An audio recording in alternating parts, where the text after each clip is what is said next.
You're listening to a production of the National Media Archive. To learn more or volunteer, go to nationalmediaarchive.com. Summer 1941. Adolf Hitler launches Operation Barbarossa, sending his troops deep into Soviet territory. The mission isn't just conquest, it's extermination. To carry out mass murder, the Nazis had already formed special units, the Einsatzgruppen, mobile death squads made up of SS officers, German police and local collaborators. Their leader in the east, SS General Friedrich Jeckeln. By war's end, the Allies hanged him for orchestrating the murder of over 100,000 people. His signature method, sardine packing. In Kiev's Babyn Yar ravine, more than 30,000 Jews were executed. Victims were forced to lie down in layers, then shot and buried like sardines, men, women, children. One woman fell with her child and begged the executioner to kill her. A Ukrainian SS soldier placed the child's head next to hers and fired a single shot through both. He told his comrades, "One bullet." In the minds of the SS, they weren't the criminals, they were the defenders. Oskar Gröning, one of the last Auschwitz SS men still alive decades later, described their worldview. The Jews, he claimed, had triggered a global conspiracy to destroy Germany. To him, even Jewish children carried the blood of the enemy. That justified their murder. Not all SS participated in executions, but many accepted the logic. For Heinrich Himmler, head of the SS, these killings were vital to Germany's survival. He once personally attended a mass shooting and reportedly grew nauseous watching blood spray from the victims. But instead of recoiling, he ramped up demands for more executions. In speeches to his officers, Himmler made his vision clear. Exterminate all 11 million Jews in Europe. Himmler's right hand in this mission was Reinhard Heydrich, dubbed the man with the iron heart. A former Navy officer expelled from the service, Heydrich was ruthless and methodical. He ran the Reich Main Security Office and meticulously catalogued Germany's Jews, classifying them by degree of ancestry. This bureaucracy was the engine behind industrial-scale genocide. In return for his efficiency, Hitler made Heydrich the de facto ruler of Bohemia and Moravia. He ruled from Prague Castle like a king, and his wife Lena basked in the prestige. In her own words, she felt transformed, from a mortal into royalty. Throughout Nazi-occupied Europe, SS officials seized luxurious homes and castles. In Poland, Governor-General Hans Frank, Hitler's former lawyer, took up residence in a lavish estate. His son, Nicholas Frank, later described the SS around him in Krakow as petty, cowardly bureaucrats who gleefully profited from genocide. Secretaries called them the governor's harem. Everyone, he said, had become desensitized, burying guilt in sex, status, and comfort. Nicholas Frank condemned his father with brutal clarity, a coward, a liar, and a middle-class nobody who participated in book burnings and war crimes just to climb the Nazi ladder. And he wasn't alone. SS soldiers were promised a future of power and land, spoils of war. As the Jewish population was wiped out, the SS reaped the benefits. Himmler told them the Third Reich would last 1,000 years. Nazi soldiers imagined themselves as modern Teutonic knights, ruling vast estates worked by enslaved Slavs. Himmler's ambition extended beyond Germany. He began recruiting from conquered territories. Danes, Norwegians, Dutch, and eventually even Belgians, French, Italians, and Balkan Muslims were invited into the SS. For Himmler, even non-Germanic recruits could serve a purpose. They wore the uniform, but they were never equals, just expendable foot soldiers. Foreign SS members were drawn in by promises, paychecks, prestige, family allowances. One French recruit believed the National Socialist system had improved Germany for workers, giving them jobs, homes, and pride. For him, joining the Waffen-SS was joining progress. But it was all a lie. Non-Germans were cannon fodder. As one Nazi recruiter put it, "For every foreigner who dies, no German mother cries." Muslim volunteers were even more cynically used. Himmler admired Islam, not for its theology, but for its militarism. He liked the idea of a religion that promised paradise to soldiers killed in battle. No ideology, not even Nazism, could beat that, he said. In 1942, with Nazi forces occupying most of Europe and expecting a Soviet defeat, the SS needed a new solution. Execution squads were too slow. Some soldiers were refusing to carry out the killings.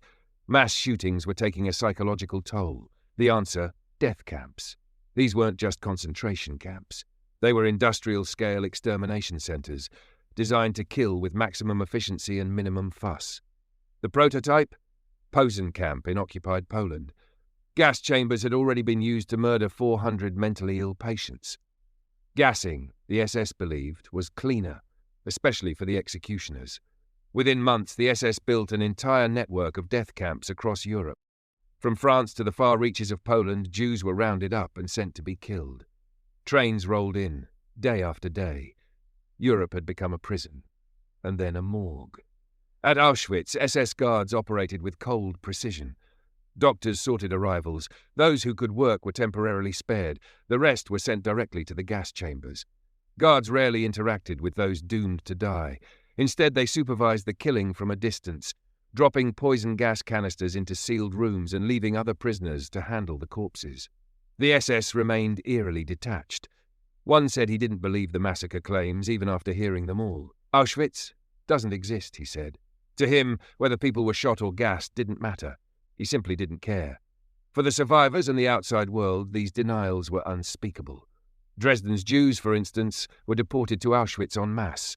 Almost none survived. But within the SS, that truth remained taboo, especially among women. Herta Bothe worked at multiple camps before being transferred to Bergen-Belsen. She remembered being welcomed with a flirtatious comment, "Here comes my little blondie." To her, that seemed charming. She described her fellow guards as power-drunk, arbitrary and in total control. Some guards were utterly unhinged. One boasted her fiancé was Hitler's driver. She acted like royalty. Most guards loved their jobs. The camps were a safe assignment, far from the front lines. Himmler made sure they were comfortable. Auschwitz itself even had a rural leisure resort for SS staff. Alcohol flowed freely. Theatres and sports clubs created the illusion of normalcy. Oskar Gröning, the Auschwitz accountant, remembered the camp like a small town. Rumours, gossip, a canteen, even movie nights. He later claimed he was disturbed by the killings and asked for a transfer. But decades later, he also spoke fondly of the friendships he made there. That's the twisted part. The SS weren't monsters in appearance. They were ordinary people who committed extraordinary crimes and kept going. By July 1944, the Reich was cracking. A bomb ripped through Hitler's bunker during a meeting with senior staff. The assassination attempt, led by an officer from Germany's traditional military elite, failed. Hitler survived with minor injuries. But psychologically, the damage was done. The myth of invincibility was broken. The Western Allies had already landed in Normandy. In the east, Soviet forces were pushing the Germans back across the front. The tide was turning fast. In response, Hitler unleashed the Waffen-SS, calling them his fire brigade. Elite troops rushed to plug gaps wherever the front was collapsing. But by then, even elite SS units couldn't hold the line. One soldier remembered it clearly. The front was breached. We were defending a hopeless position. I thought, we've been betrayed from within. Some believed Germany's own military had sabotaged the war effort. The enemy wasn't just outside.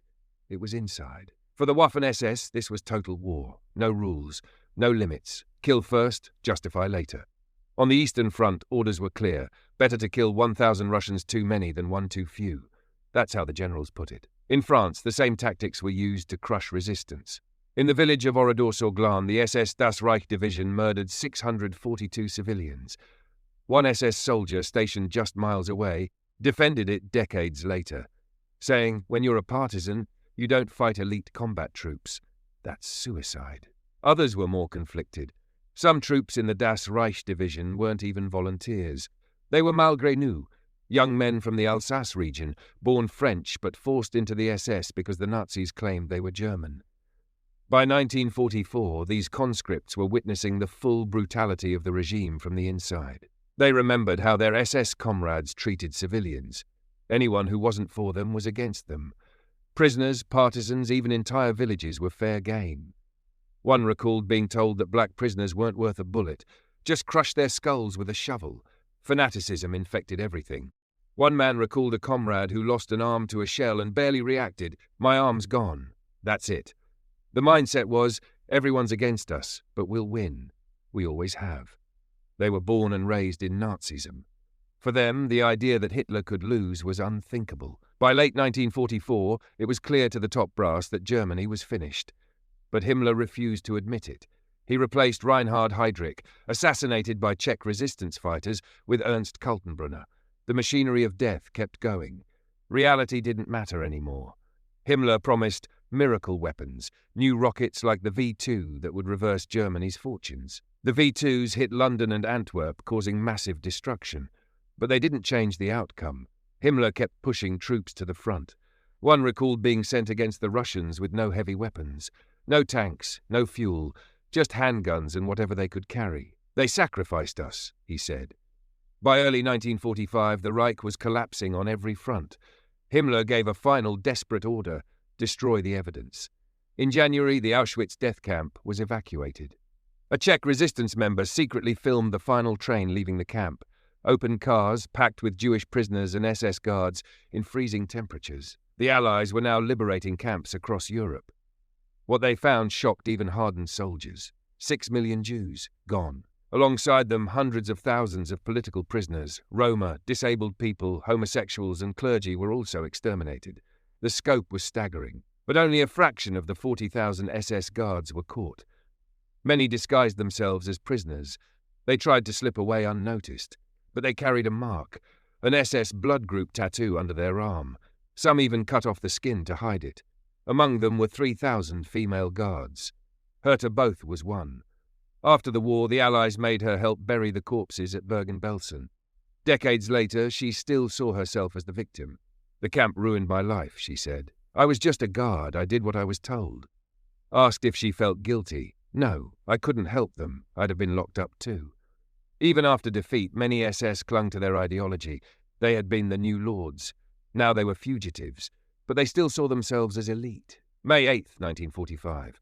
Nazi Germany surrenders. The once feared SS are now prisoners of war. Most will spend months, some years in Allied camps. Their myth of superiority, obliterated. Their uniforms, traded for rags. Their loyalty, crushed under the rubble of a fallen regime. Heinrich Himmler, the architect of genocide, tried to vanish into the chaos. Disguised as a police sergeant, he drifted through the ruins of Germany. Captured by British forces, he bit down on a hidden cyanide capsule before he could face justice. Instant escape. Inside the prison camps, former SS soldiers clung to their delusions. One inmate remembered clearly, even after surrender, many still believed they were in the right. No remorse, no reconsideration, not even after seeing what they had done. Some were tried, a few were sentenced to death, like the SS men from the Malmedy massacre who executed American prisoners in 1944. But they refused to acknowledge the verdicts. To them, it was all victor's justice. Why, they asked, were Allied bombings of cities like Dresden and Nagasaki never prosecuted? Why hadn't the Soviet massacre of Polish officers in the Khartoum Forest faced tribunals? They framed it as hypocrisy. Yes, Germany committed crimes, but so did everyone else. And only they paid. That's the narrative many SS veterans carried into post-war life. Most escaped real accountability.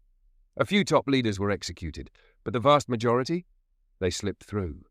The idea that all the Germans were punished is a myth, maintained by the survivors of the Black Order. Convenient.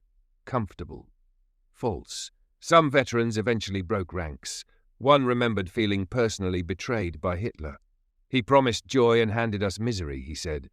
Another recalled a chilling SS mantra: a good soldier must be ready to kill even his own family if they turned against Hitler. He remembered it word for word. Some tried to rebuild. One ex-officer joined the new West German army. Another became a pastor.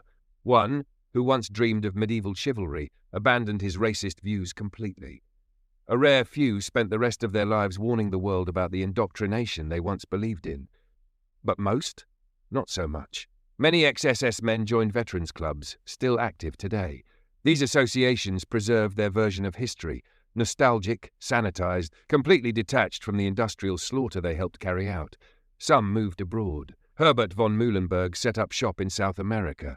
There he kept up friendly ties with Holocaust deniers and like-minded revisionists. No apologies, no reflection, just business as usual. Others switched sides, but not morally. One SS veteran joined the British Army after the war. His reasoning? He wanted to finish the job against the Russians. That job, the one built on racial hatred and extermination, still hadn't left him. It wasn't until 2015 that one of the last living Auschwitz officials, Oskar Gröning, was finally put on trial. A bookkeeper at the camp, he was charged with complicity in the murder of 300,000 Jews. At age 94, he was sentenced to 4 years in prison. He died before serving a single day, a final symbol of the justice that never quite caught up. Spring 1945. As Nazi Germany collapsed, so did the myth of the invincible SS. Some former members tried to blend in, others doubled down. In one final propaganda push, American soldiers paraded captured Nazis dressed in SS uniforms, the once feared Black Order reduced to punchlines. But for Germany, the country that once prided itself as the birthplace of humanism and European culture, the discovery of Nazi crimes left a deeper scar. One Munich resident summed it up bluntly on May 28, 1945. "I'm ashamed to be a German." The place where the SS had once sworn loyalty to Hitler, Feldherrnhalle, lay in ruins. The real question was, how does a society deprogram itself from a death cult? For some, it never happened. Captain Eberhard Heder, once a true believer in SS ideology, later renounced racism and joined the post-war German army. Egon Kuhn, once part of the SS Das Reich division, traded in his dreams of medieval heroism for something simpler. He became a pastor. Another, Egon Gunther, transformed into a trade unionist, spending his life exposing how the Nazis had brainwashed his generation. These were the exceptions. For most former SS, the fall of Hitler didn't break the spell. They didn't just fail to feel guilty. They clung harder to their identity. Veterans formed groups, held reunions, printed newsletters, shared speeches, kept the ideology alive under the radar. Kurt Meyer, convicted for war crimes, became a hero to many of these groups. They saw themselves not as perpetrators, but as misunderstood patriots. Still proud, still defiant. Many fled. Herbert von Muhlenberg, for example, built a new life in South America, but he didn't retire quietly. He continued associating with Holocaust deniers and historical revisionists, feeding networks of extremists hungry for martyrdom myths. Others inserted themselves back into global conflicts. Werner Volkner, after spending years as a POW, enlisted in the British military, not to make amends, but to fight Russia again. The ideology hadn't died, it just changed uniforms. In 2015, the German courts finally moved against another symbol of this impunity. Oskar Gröning, the so-called Auschwitz bookkeeper, was charged with being complicit in the murder of 300,000 Jews. He had counted cash and catalogued the belongings of those about to be gassed. His defense: "I never killed anyone myself." The court disagreed. At 94, he was sentenced to 4 years in prison, but he died before serving a day. It was justice, delayed so long it barely mattered.